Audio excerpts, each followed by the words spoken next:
Tidak semua kesepakatan membawa keuntungan. Ada harga yang tak terlihat, namun harus dibayar seumur hidup, bahkan setelah mati.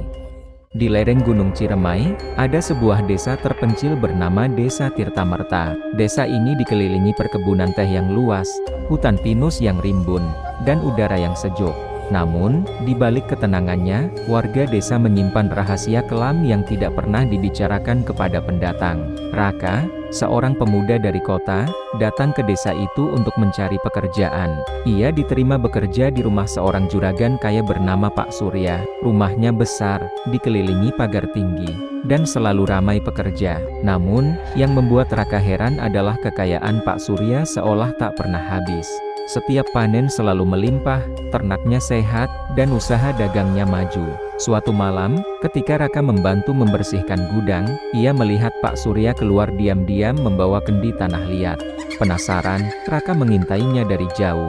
Pak Surya berjalan melewati kebun teh menuju hutan. Raka mengikuti langkahnya, hingga mereka tiba di sebuah sumur tua yang tersembunyi di balik semak. Pak Surya membuka kendi, menuangkan isinya ke dalam sumur sambil melantunkan mantra lirih. Air sumur beriak meski angin tidak bertiup. Sesaat kemudian, terdengar suara tangisan samar dari dalam sumur, seperti suara anak kecil. Raka tertegun. Sebelum ia sempat mendekat, Pak Surya tiba-tiba menoleh, matanya merah menyala. Raka langsung bersembunyi di balik pohon. Keesokan harinya, Raka mencoba menanyakan tentang sumur itu kepada warga. Tapi mereka semua mendadak terdiam, wajah mereka pucat.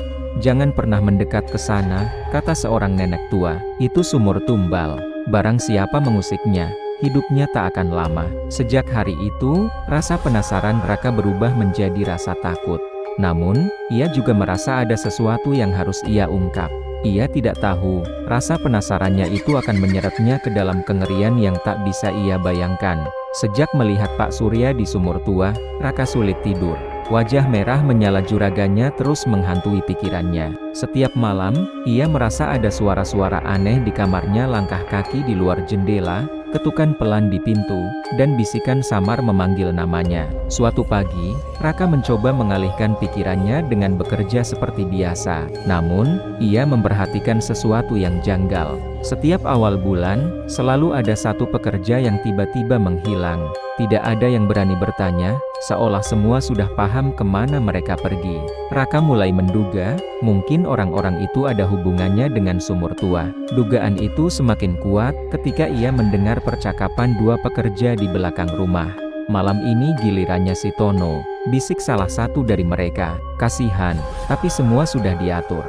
Kalau tidak, semua yang di rumah ini akan kena," jawab yang lain. Malam itu, Raka pura-pura tidur, lalu mengikuti gerak-gerik Pak Surya. Ia melihat juragannya berjalan bersama dua orang pekerja yang menyeret Tono, tubuhnya diikat dan mulutnya disumpal kain. Mereka menuju sumur tua. Raka bersembunyi di balik pepohonan, hatinya berdebar kencang.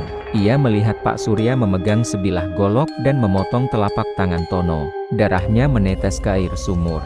Setelah itu, dengan dorongan kasar, Tono dijatuhkan ke dalam. Suara teriakan histeris menggema, lalu menghilang, digantikan oleh suara tawa menyeramkan dari dasar sumur.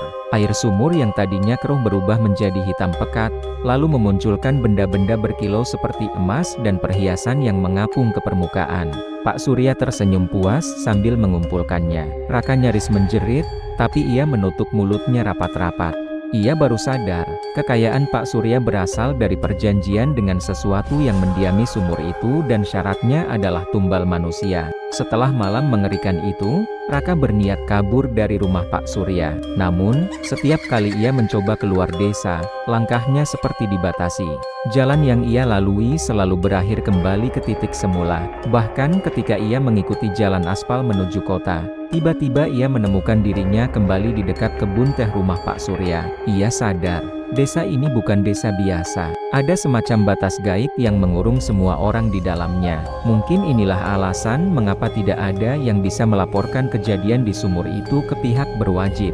Suatu sore, Raka dipanggil oleh Pak Surya. Tatapan juragannya tajam, seolah sudah mengetahui bahwa Raka melihat semuanya. "Kau sudah lama di sini, Raka. Sudah waktunya kau membalas budi." katanya dengan senyum dingin. Malam itu, Raka diperintahkan ikut ke sumur. Mereka berjalan bertiga, Pak Surya, Raka, dan seorang pekerja lain yang membawa karung besar. Raka merasa kakinya gemetar. Saat karung itu dibuka, ia melihat seorang perempuan muda di dalamnya, wajahnya pucat penuh luka. Pak Surya menyerahkan sebilah pisau kepada Raka. "Kau yang lakukan, atau kau yang jadi gantinya?" Raka menatap perempuan itu, matanya memohon pertolongan. Dalam kepanikan, Raka pura-pura setuju, lalu tiba-tiba berbalik dan menusukkan pisau ke pekerja yang berjaga di belakangnya. Pekerja itu roboh, dan Raka menarik perempuan itu lari ke arah hutan. Namun, suara jeritan dari sumur menggema lagi, kali ini lebih nyaring. Kabut tebal muncul dari dalamnya, membentuk sosok hitam tinggi dengan mata merah membara. Suara beratnya mengguncang telinga Raka. Tidak ada yang boleh lari. Raka dan perempuan itu, yang bernama Sinta, berlari tanpa henti menembus hutan. Namun, setiap langkah terasa berat, seperti ada tangan-tangan tak terlihat yang mencoba menarik kaki mereka. Dari kejauhan, mereka mendengar suara Pak Surya memanggil, diiringi tawa mengerikan. Sinta bercerita sambil terengah-engah bahwa ia adalah warga desa sebelah yang diculik. Ia mendengar rumor bahwa sumur tua itu dihuni oleh makhluk yang disebut penguasa air hitam. Setiap bulan purnama, ia menuntut tumbal manusia, dan sebagai gantinya memberi kekayaan tak terbatas. Mereka akhirnya menemukan sebuah gubuk reyot di tengah hutan. Di dalamnya, seorang nenek renta menatap mereka tajam. "Kalian tidak akan bisa lari kecuali memutus perjanjiannya," kata sang nenek. Ia menjelaskan bahwa untuk memutus perjanjian itu, seseorang harus mengorbankan jiwa orang yang membuatnya langsung ke sumur, lalu menutup sumur itu dengan darah 7 orang yang selamat. Raka terdiam. Itu berarti ia harus membunuh Pak Surya dan mencari 6 orang lain yang masih hidup di desa ini untuk menyelesaikan ritual. Jika gagal, sumur itu akan menuntut lebih banyak korban, termasuk dirinya dan Sinta. Di luar, terdengar suara langkah kaki semakin dekat. Kabut mulai menyelimuti gubuk, dan suara Pak Surya terdengar semakin jelas. Raka memutuskan untuk menghadapi Pak Surya. Dengan bantuan nenek itu dan Sinta, mereka membuat jebakan di dekat sumur. Malam purnama kembali datang. Pak Surya muncul dengan beberapa anak buahnya, membawa seorang pria yang terikat untuk dijadikan tumbal. Pertarungan terjadi. Raka berhasil menjatuhkan salah satu anak buahnya, lalu menyerang Pak Surya. Mereka bergumul di tepi sumur. Dalam pergulatan itu, Pak Surya hampir menjatuhkan Raka, namun Sinta datang menusukkan pisau ke punggungnya. Pak Surya terhuyung, lalu terjatuh ke dalam sumur. Air sumur langsung bergolak hebat, memercikan cairan hitam pekat ke sekeliling.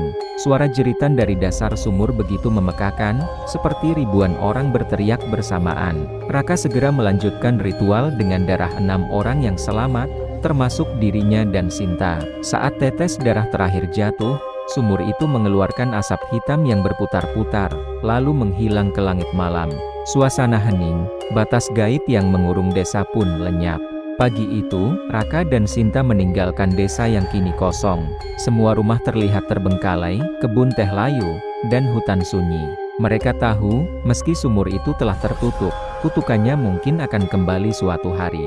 Di jalan keluar desa, Raka menoleh sekali lagi. Di kejauhan, di antara kabut, ia melihat bayangan Pak Surya berdiri di tepi sumur, tersenyum dingin.